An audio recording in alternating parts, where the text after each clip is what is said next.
What's going on, everybody? Welcome back to another episode of the Sec Tech Podcast. My name is Matt.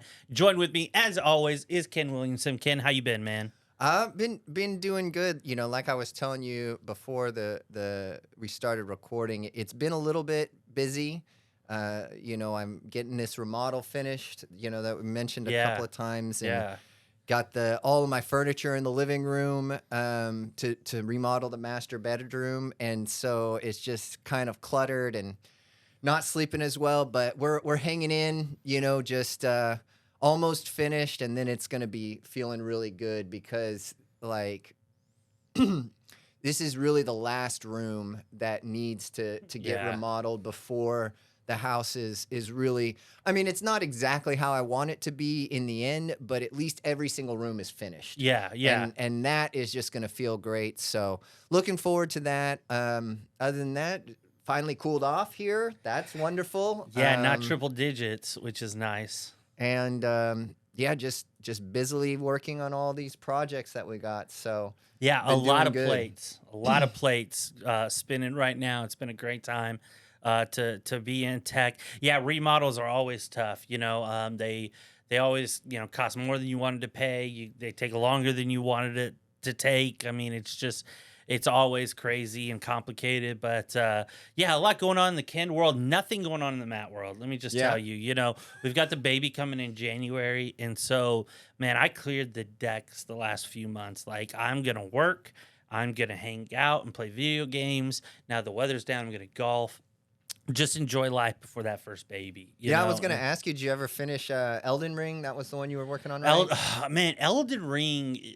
I don't even know if there is an end. Everyone keeps saying that there's an end. I'm not actually sure that there is. So, I haven't finished that. But a part of that, though, is I started the new Final Fantasy. I got really into that. Yeah. Now, just a quick game recommendation. It is a lot of fun. It's not really an RPG. It follows a very linear story, a lot more like the old school Kind Final of like an Fantasies. action RPG style. Exactly. Yeah. Exactly. Which I've enjoyed, a little bit of a different pace. But anyway, we are so excited to be joined here in a minute with our guest today. We're going to be bringing in Daniel Miller. Daniel is a senior account manager. He's spent time as a recruiter, a business analyst, so many different things in the tech world, and he's going to really have a lot of perspective for the C-suites today, a lot of the business owners, about what it's going to look like to bring in a consulting agency, what it looks like to hire, what the market's looking like, and really where AI is going a lot in the marketplace. And so it's going to be a really good conversation. I'm excited when we will be right back with our guest, Daniel Miller. Awesome, guys. Well, welcome back. We've got Daniel here with us. Like I said, Daniel is a senior account manager. You spent a lot of time in recruiting. You've spent some time as a business analyst, so many different things, man. Welcome. It's so good to have you here. Man, thanks for having me. I'm excited. A little nervous to be just completely transparent with y'all, but I'm excited to be here. Yeah, absolutely. Everybody is, and then we're going to get to talking, and it's going to be like, wait a minute, that was 40 minutes. That's what happens every single time. But listen, man, here's where I want to start, because you've got a lot of experience just within the consulting world and within the tech world.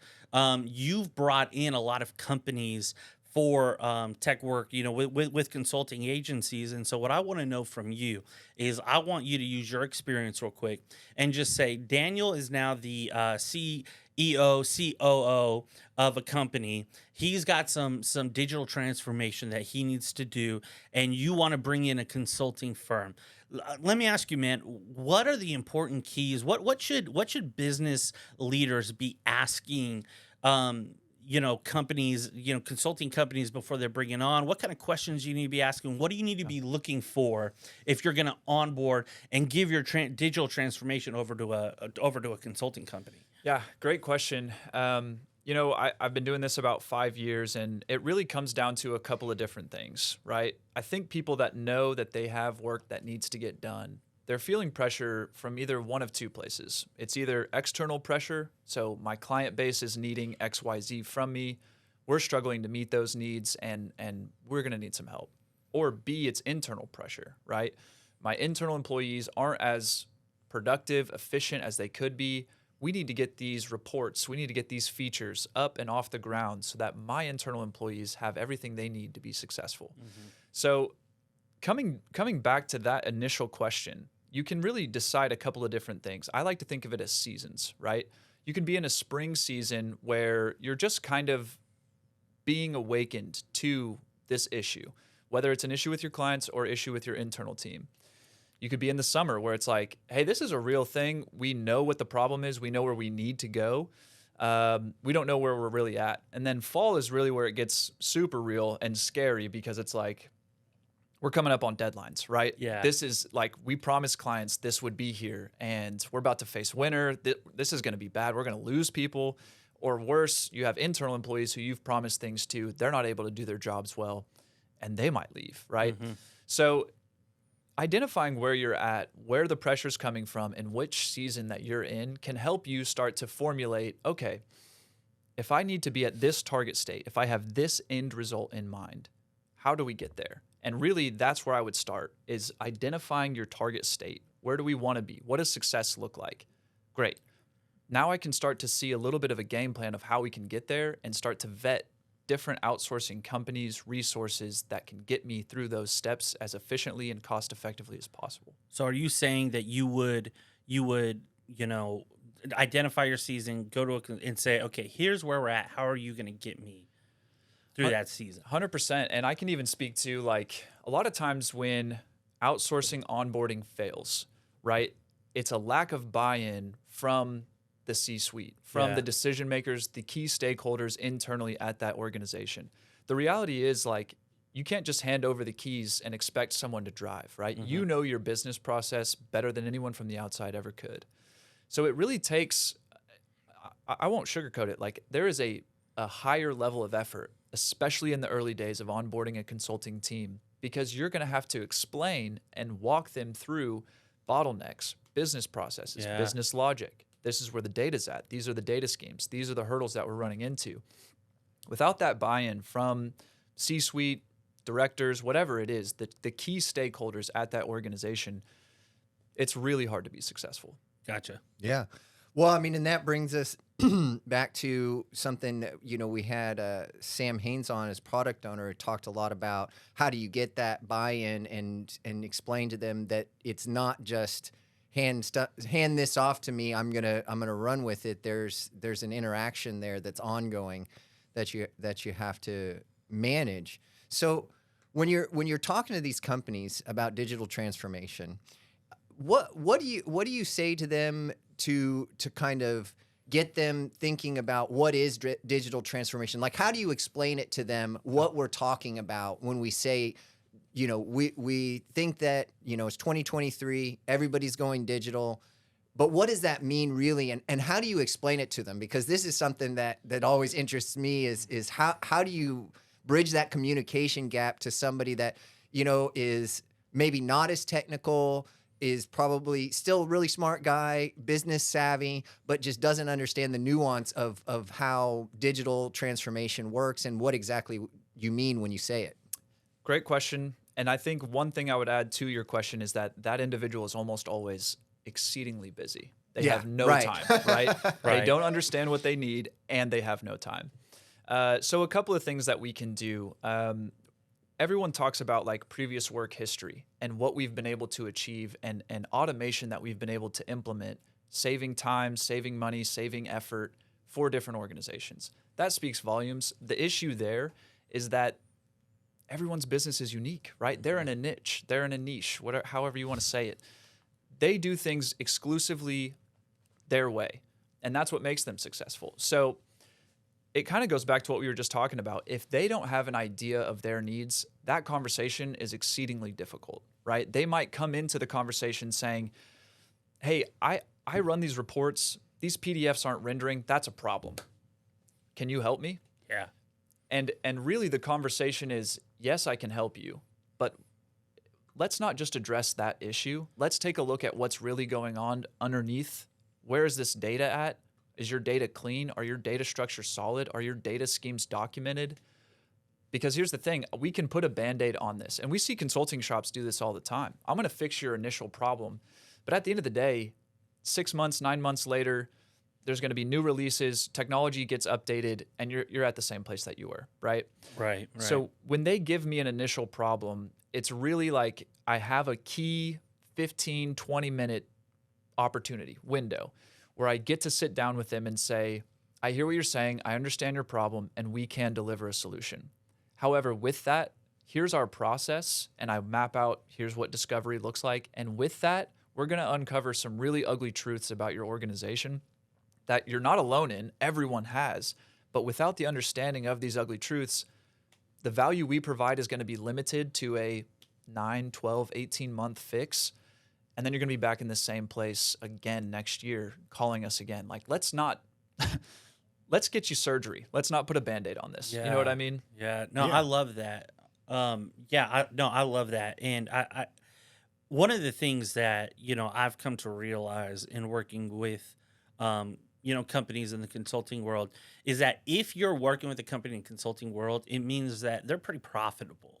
Right. I mean, maybe they're operating at a loss, but just the fact that they're bringing you in, because, the reality is in the tech world, bringing in a consulting agency also isn't cheap. Yeah. And so there's a modicum of success in this company you're going to.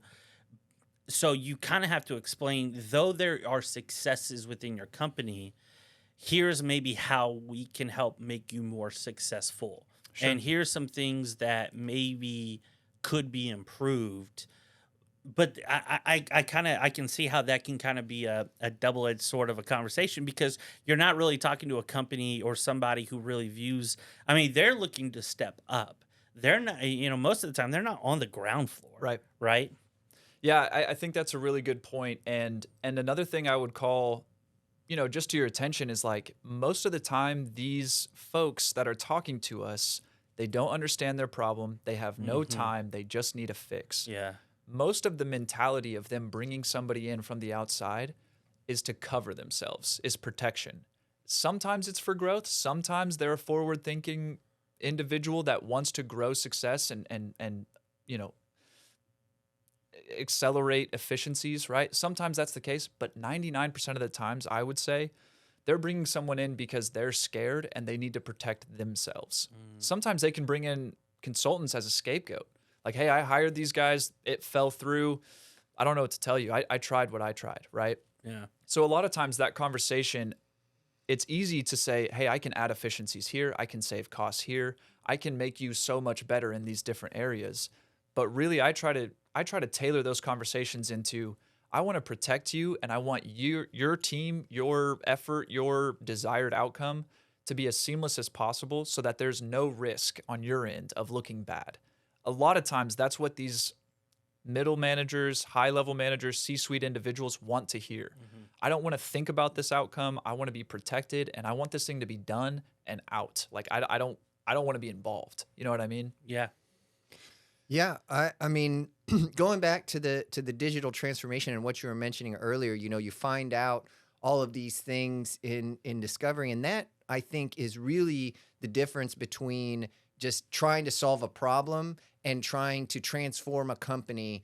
It really comes down to, this problem is a symptom, right? You see what you're calling me about today is just a symptom of some sort of underlying problem that is going on with your processes aren't up to date, your technology isn't up to date, all of these things.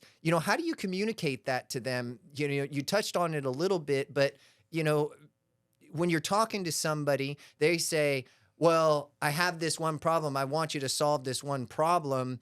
And then you come back and you say, well, we can solve that problem. Let's look into this discovery. But you're involved with the project kind of ongoing basis. Yeah. It's not just you sell them on the idea and then you hand it off to somebody, but you're the account manager. You're kind of that point of contact between some of the primary stakeholders and the company. How do you manage that communication when it turns out that the underlying problem is maybe something that's pretty pervasive and that needs a lot of work? Really, the best way that I have found to do that is by asking questions, right? So here's my problem, Daniel. We need a fix. Okay, yeah, we'll take a look at that.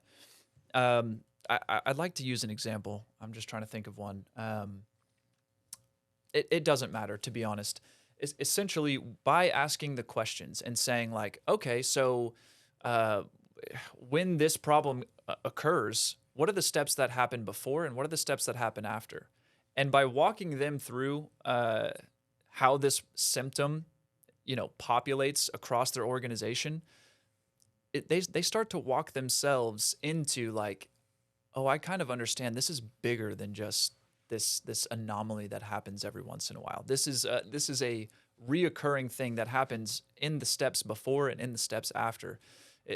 It has to be something they tell me. I can't be the one to say, hey, you got some real issues here. Right, Like right. it's a fine line to walk. And I think asking the questions and allowing them to step through that themselves verbally and verbally make it real. It's out there. They told me. Now we've brought this to light. Now we can go to work on it, right? Things that Right. live in the dark, we can't fix. We Yeah. have to get it out there. 100%. Yeah. So on that, just kind of taking like zooming out a little bit. Let's say you're bringing a new client and they've got, an application, it's working decently well, but they want to upgrade. There's some new features. We're talking, a couple years of work. And so you're bringing on a client. You need maybe a couple of developers, some data analytics, maybe a product owner, QA. Tell me just real quick, because I know you have a good pulse on what's going on. What is the market looking like? Yeah, I mean, we're all aware of like the giant layoffs that happened on each of the coasts, right? I mean, take your pick. Google, Right. T-Mobile, Amazon made some pretty large cuts. The candidate pool out there right now, it's saturated. Mhm. There are more candidates than there are opportunities. That's Yeah. the reality. And it's funny you ask because it's such a moving target. I Yeah. mean, you could ask me the same question in a month and it could be on its head, right? Yeah. This is kind of a rare space that we find ourselves in where there is an abundance of talent and there's not an abundance of opportunities, right? So with that, you might see a job posted on LinkedIn, right? You mentioned a product owner. I need to find a product owner. I see a job posted on LinkedIn. It's for a senior product owner. This is pretty similar to what I'm looking for. If I were to check that LinkedIn post 45 minutes after it was posted, you're going to see 400 to 500 applicants on that job immediately. So I say all that to say, like, even though there are an abundance of candidates in the market pool right now, identifying one, interviewing them quickly, getting them a competitive offer that they stop all their other interviews, accept, and then essentially turn off their LinkedIn for the next month or two, it's still not easy. Like Mhm. it's still a difficult ask. Yeah. So I'll tell you what's kind of I'm thinking right now is that we have an opportunity here. You're kind of in sales, selling this idea, but so when you're normally in the course of your job talking to these directors, C-suite people, like I'm sure that they're on their guard a little bit because everybody knows what it's like to be sold to, and there's this wall you put up. But here we have an opportunity for you to kind of get real with them in general and say, I'm not talking to you as a salesman right now. I'm just telling you what it really is from my point of view. So if you had some C-suite people in front of you that were not trying to sell them on a project, were just giving them information, what would you say to them that should guide their decision making how do they identify that they have a problem? And then how do they identify a firm or a team that can help them solve that problem? Man, great question. I would say, if they're communicating with me, they know they have a problem. That's the only reason anyone's talking to me in the first place, right? Whether Mhm. it's an outbound call that I'm making to them, if they answer and they're talking to me, they know they have a problem. So then we're in a conversation and they're trying to figure out, okay, what can you offer me? Who are you? I have 6 other things going on right now, right? Like, where's this going? And so the way that I try to communicate, like, what we do, how we do it, and why we are the right choice, You're exactly right. It's not really a sales pitch. It's kind of walking them through like, you have a problem, you need a solution. Where are you at right now? Have you talked to other vendors? Do you have an internal resource that you think could handle this? What are the pitfalls that you see coming? And so there's a few like key questions that I like to use, right? One being, if you were to wait 3 months and nothing has happened on this problem, where are you at? What does that look like? And then just see what they say.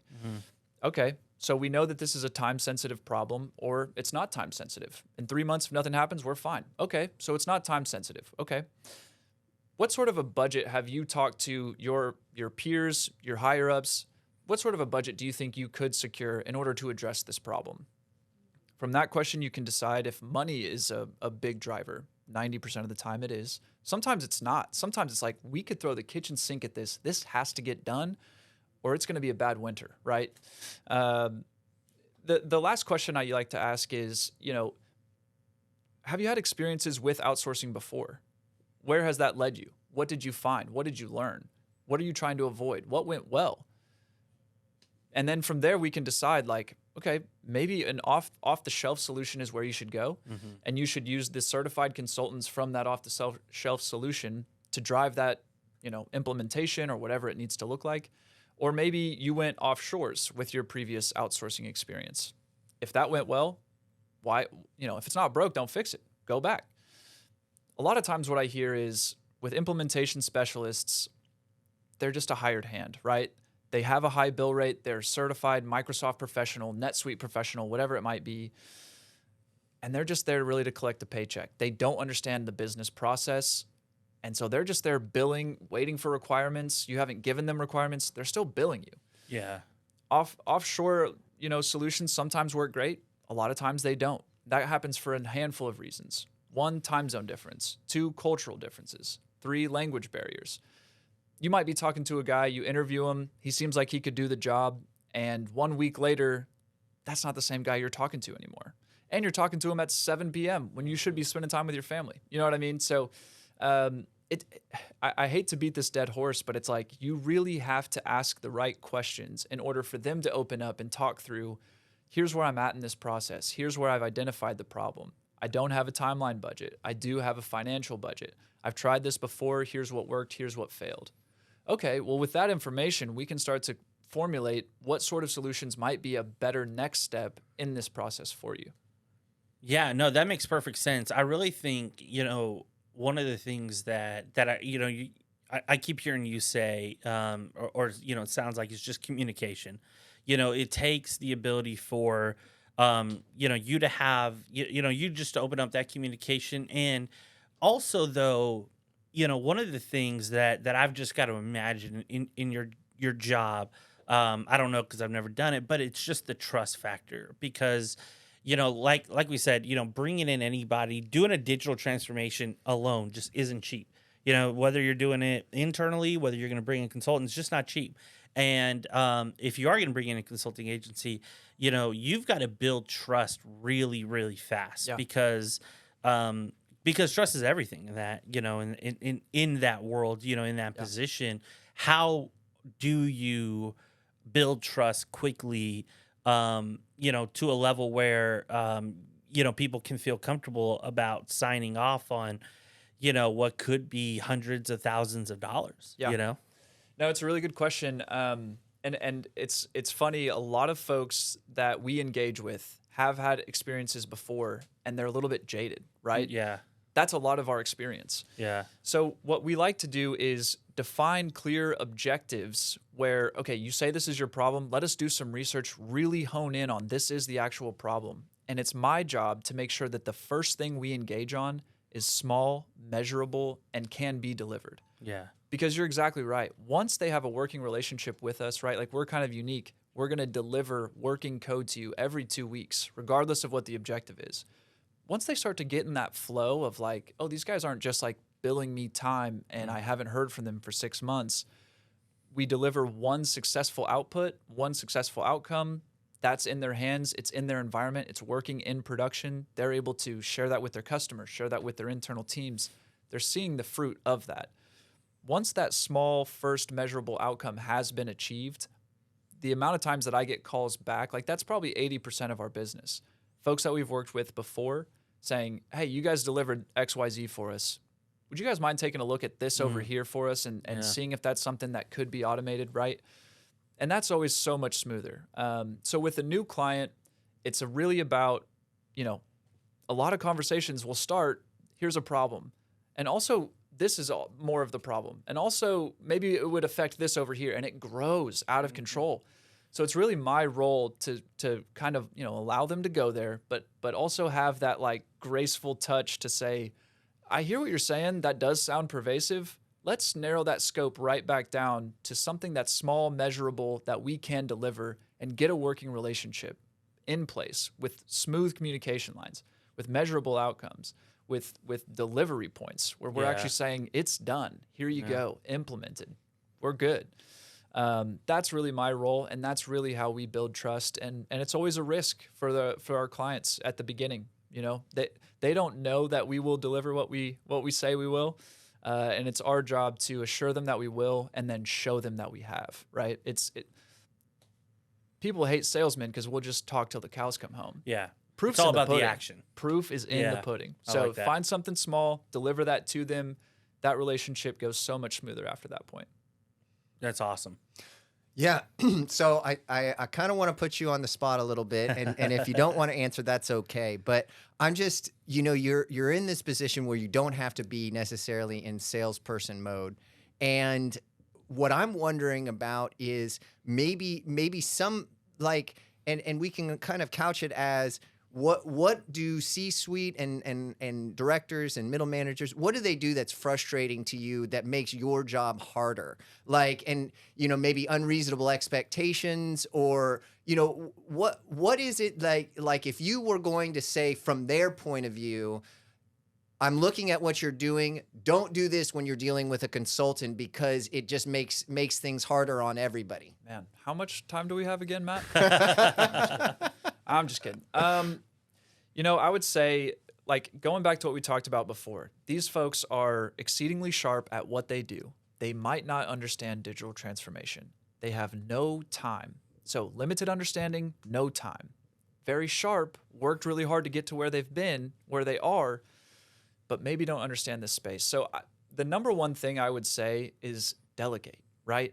You have stakeholders within your organization that maybe interact with your clients where the pressure's coming from. Or maybe they work with a huge team of internal employees where the pressure's coming from. Delegate. Bring that individual into the meetings. And then trust that individual to be involved with the outsourcing partner. And then come to you whenever they have bottlenecks, hiccups, speed bumps. It's inevitable. What we do is complex. Those do happen. But man, if you try to just manage that whole thing yourself, while you're running a company, while you're the director of operations, while you're working with your entire client base, man, good luck. We need buy-in to be successful. If you don't have the time to give us that buy-in, we're going to struggle. Anyone's going to struggle, not just us. It's pinnacle. So I'd say delegation, number one, is huge. The second thing is do your homework. If you're going to be serious and spending several hours, several thousands of dollars of your precious time that you have so little of, do your homework, right? What is it that you're bringing someone in to do? Let's sit at a table and talk about a measurable outcome that we can help out on, right? Because again, if we start talking and this problem starts growing bigger and bigger and bigger and bigger, it's like, okay, well, where do you want us to start, man? Yeah. You know what I'm saying? So doing their research before they have the conversations, pinnacle.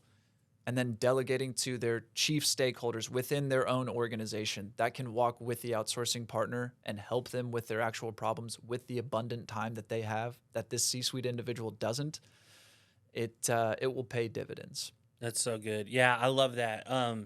We run into that all the time. I mean, there's several, there's been several projects I've been on where, we get on board with the company and it's just like, they don't want a discovery. They don't want to sit down at the beginning. And what you realize is whether or not we do kind of, a discovery process about, the workflow of the business on the front end or not, we're going to have to do it. Yep. Because even though you're asking me to run in the building while it's on fire, at some point I got to find the fire. 100%. I got to know where it's coming from. And so, it's just always funny because I've been in situations where it's like, no, we want you to go right away. Cool. You jump in there right away, and we're still exactly where we were going to be Yeah. because at the end of the day, you kind of have to be, Yep. And so, yeah, I think that's a great answer, and I don't think that really is an indictment on anybody in that C-suite, level, like you said, you only have so much time, and realistically, too, and this is just something I think like from the consulting side that we have to be a little more comfortable with is that whatever we're doing might not even be their number one priority, and so you kind of have to just balance and realize that they don't have a lot of time. This might not be their number one Yeah. priority, but as a consultant, it still has to be your number one priority, Absolutely. right? Yeah. No, I think you hit it right on the head. It's a balancing act. I think Yeah. that's really well said. And walking through that with someone once the trust has been there, so much smoother. But it's establishing that trust at the forefront. Yeah. Maybe they don't want a discovery. It's like, okay, we can do that, but just Google why projects fail one time. Just try it. Just try it. Like we do things this way for a reason, and once the trust is there, they're bought in, and it's so much smoother. No, that's great. That's great. We're coming up on the end here. I do want to ask you one thing because you have your pulse on so many companies, a lot of the market. I wanted to just talk a little bit about AI. Everyone's talking about AI, right? And it's kind of all in front of us, Chat GBT, everything else, right? We had Charles in. We talk a lot about artificial intelligence right now. But what about companies? Are we just talking about it? Are companies really starting to hire? And to that, in 5 years, are we going to see companies have technology teams of developers and AI Yeah. teams at the same time? I mean, where are we at in the market? Not pie in the sky. What's actually happening? Yeah, great question. And honestly, my phone's been ringing off the hook the past 6 months, right? We've done projects with these clients before. Hey, should we be talking to AI consultants, right? Like, do you guys know anything? Are we ready? How does this work for us? Where are we Yeah. at? So a lot of companies today are right in the middle of figuring out that they aren't ready for AI. This is not news. I mean, Forbes has articles on this. Business Insider has articles on this, and it's really the same tune that SecTech has been singing for a decade plus. If you don't have clean data schemes, if you don't understand your data models, if your data is a mess, you want an artificial intelligence to sit inside of that data and then give you projections. It's like your data's a mess. There's no outcomes that are going to come from this that are going to be Yeah. smooth, right? Now, I will say our developers use AI every day. If you're not finding a way for AI to drive automation with individuals inside of your company, I think you're missing a giant opportunity. Right. I think we're seeing adoption in that current day pretty much widespread. I think if you're not using it, that's a concern. Mm-hmm. And I would say for companies adopting an actual AI team, I think there's value there. And I think in 5 years, we absolutely will see that. I think those AI developers that are being brought in are going to be raising the same red flags that we've been raising for 10 years of, hey, we can build automation in this little department or in this segment of our business processes. That's fine. But if we want the true value of data-driven decisions, data-driven reports, data-driven forecasting, we've got to do something with our data. This data scheme is a mess. And for an outsider, for a consultant, for an AI consultant, for anybody to come in and say, okay, we're going to implement all these different AI tools. They're just going to run perfectly. That's it. We'll send you a bill at the end of the month. It's like it's the same thing as running a project, right? There are symptoms of dirty data Yeah. across your industry. Bringing in AI is really just going to elevate the awareness of how messy your data is. That's the truth. That's where we're at today. I think moving forward, it's a good thing that we're taking a good hard look at our data schemes right now. Once they're clean, I mean, sky's the limit as far as projections, job costing, forecasting. It's going to be a beautiful thing, but I just don't think we're there quite yet.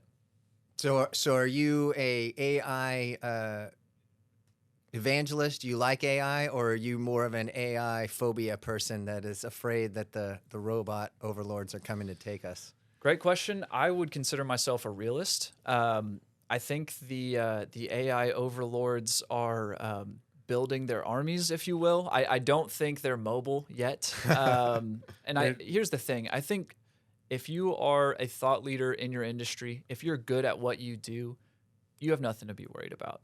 If you're somebody that gets by and kind of hides in the weeds, and maybe you work at a big organization and no one really knows what you're doing on a daily basis, I would be a little concerned about AI. It's people that aren't thought leaders, people that aren't driving innovation, people that don't have a handle on how to effectively grow value in their role in their organization. Those are the people I'd be nervous for. Yeah, I think that is great. That is really great. Well, I love what he just said, though. No, about, I mean that I think that is exactly right. It's Yeah. the marginal people that have the most to fear from AI, because like if you're adding value, you can add value with or without Yeah. AI. If Yep. if you're just kind of going with the flow, doing what you're told, kind of make working, just trying to make sure that nobody's putting their eye on you, well then like you're going to be in trouble as this stuff gets rolled out, because they're going to be wanting to eliminate a lot of those types of positions. It's going to be a rough 5 years for those folks. Yeah, I love that, because it's like, yeah, your company may not have a forward-facing AI, piece of technology, but as developers, AI is going to point out a lot of the work, and I know you're really big too, as we talked about AI, about the data, right? And he kind of hit on that as well, about just AI is really going to accentuate where your data is. What do you think about that? No, I agree. It's the same. Like Daniel was just saying, garbage in, garbage out. Yeah. It's inevitable that there's going to be a lot of effort in order to clean data and to get good data to feed into these models. But I'm not someone that fears the AI overlords. What I fear is the human dependence on AI, because where people get into trouble is like right now, your average person, even people that are looking at AI, they are validating everything that the AI is telling them, right? So they'll ask a question to Chat GPT or whatever, and there's a little bit of skepticism there, right? You're saying, okay, this answer is a good starting off point. Now let me research what this AI has told me. Does this make sense, right? Yep. Yeah. At a point in the future, when maybe it's Chat GPT-4, maybe it's the next iteration, whatever, there will be a point where people, your average person using an AI, is going to trust the AI's judgment above their own judgment. And that at that moment, the AI overlords are here, right? It's not that they're building Skynet, and it's that when we feel like we can substitute a computer's judgment for our own discernment, that's going to be where the real trouble comes in. And that, bringing it back to what we were talking about, that's what digital transformation should be about. It should be about keeping that human discernment on top. It's that these are tools. They can't make the decisions for us. They can give us the best available information. So anyway, we're coming down to the end. Daniel, is there anything that you'd like to say to close out, that you would be, you have your sales hat off today. You can talk freely, semi-freely to the C-suite and to the managers that you talk to on a day-to-day basis. What would you say? Close it out. I think the only thing I would ask is, like, are you guys hiring? Could I live this way forever? Does this have to end? No, it's been great to chat with you all. I loved the questions. So hopefully somebody out there is getting some value from these conversations, and give us a call. Always, man. Right on. Always. We appreciate it, guys. We will be back in 2 weeks with another great guest. We will see you soon. Thank you for checking out the SegTech Podcast.